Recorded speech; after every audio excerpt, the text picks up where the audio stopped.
Langsung aja Bang, problemnya film Avatar yang bikin overrated dan kurang di aspek apa aja Bang Timo? Oke, ya buat gua jelas-jelas Avatar 3 itu overrated dan bukan cuma Avatar 3. Bahkan dari film Avatar pertama sebenarnya buat gua udah overrated gitu. Meskipun ya tetap sejauh ini dari 3 film Avatar yang ada, buat gua yang terbaik yang pertama.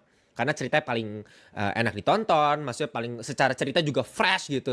Ya, pertarungan antara ibaratnya kayak manusia versus alam gitu kan. Ya, ide yang menarik yang dimana udah dipakai sama Princess Mononoke film Ghibli, tapi ini versi live action dengan CGI yang super duper revolusioner ya di tahun segitu 2009 kalau nggak salah kan Avatar 1. Avatar The Way of Water ya memanjakan mata, tapi 2 hari kemudian gue udah lupa sama ceritanya anjing.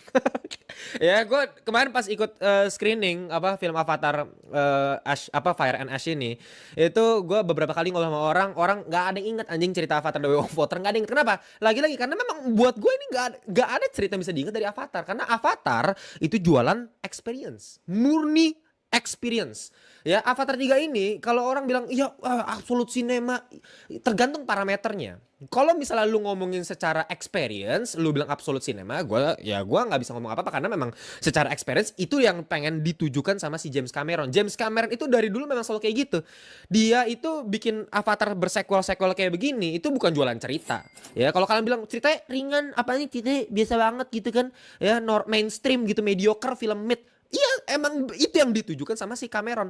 Bukannya Cameron gak bisa bikin film bagus, bukannya dia gak bisa bikin cerita bagus, tapi itu yang memang dipakai sama dia. Ngerti nggak? Ini metodologi yang dipakai. Ini target pasar dia adalah orang-orang awam seperti orang Indonesia seperti ini. Gitu. Makanya lu buka TikTok kan, wow, 10/10, 9/10, ini film terdewa, ini film perfect, ini film terbaik tahun ini. Nah, itu orang-orang ini yang dijadiin target sama si James Cameron.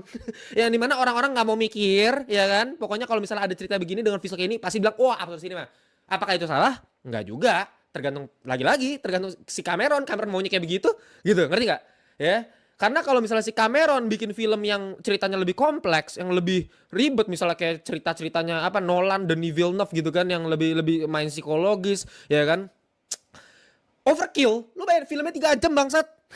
Film 3 jam kalau misalnya dibikin plot twist, bikin apa ceritanya apa banyak subplot yang kompleks gitu.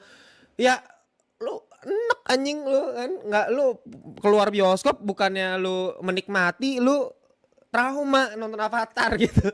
Ya 3 jam, jadi memang 3 jam ya udah dia benar-benar ngasih cerita yang super ringan, ngasih visual bagus, udah lu rasain aja begini. Makanya ketika lu rasain, wah keren banget ya, 2 hari setelahnya lu lupa bangsat sama ceritanya. Itu karena begitu Avatar ya.